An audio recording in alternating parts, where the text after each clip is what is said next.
Hello guys, welcome to another exciting episode of Know Your Faith series. I'm Collins and today I'll be sharing with you some very amazing facts about the Vatican City. Now the Vatican City is the center of authority over the Catholic Church. As we know, that's where the Pope primarily resides, that's where he lives. And today I'll be sharing with you facts that you probably did not know about the Vatican City. So first, the Vatican City is not in Italy.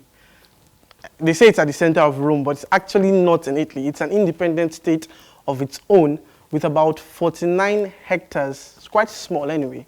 And just about 825 people. That's the actual population of Vatican City.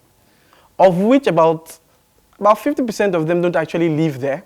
They are, most of them are religious, so they are assigned to various other locations. So it's quite a very small place, and it's an independent state of its own and not a part of Italy or Rome.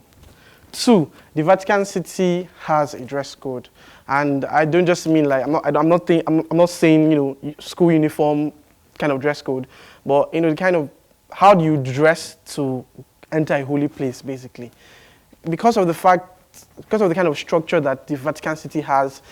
People tend to mistake it for a tourist center or a place of tourism. It's really not. It's a holy place and so should be treated as such. Third, it is over a century of work.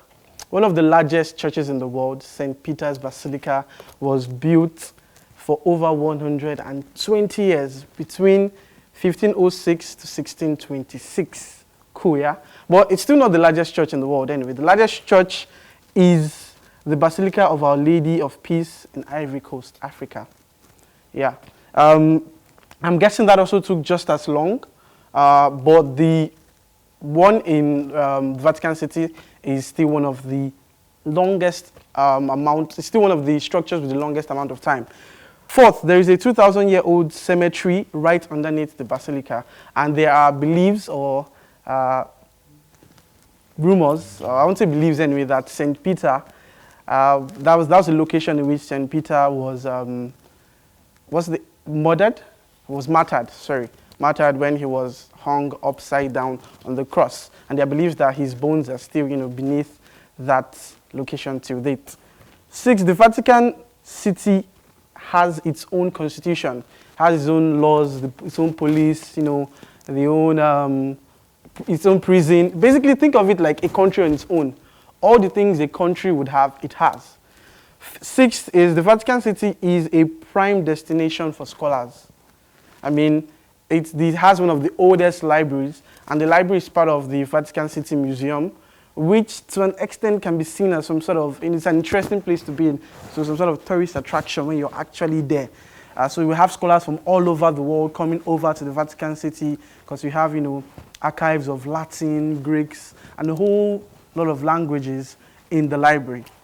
The final fact is that it has an impressive art collection. I've said a lot about the art museum, and there's something you should know. The art goes on for miles, about 15 kilometers and now 9 miles. If you're familiar with geography, you can imagine how large that is. And so it has a different varieties of artworks from different artists. And so you also have a lot of people coming over from different parts of the world just to see these artworks. So these are the various facts about Vatican City. If you happen to be there, please snap a picture and then tag me. I'm the one that told you these things, And also you need to, go prepared, like I said, the dressing and everything. And there are also many sites where you can actually learn more facts so as you know how well you should prepare when visiting the Vatican City. So that's it for today, guys. Thank you so much for joining us. Please feel free to like and subscribe, share our content, and God would bless you as you do so. And until I come your way next time, be bold and be Catholic.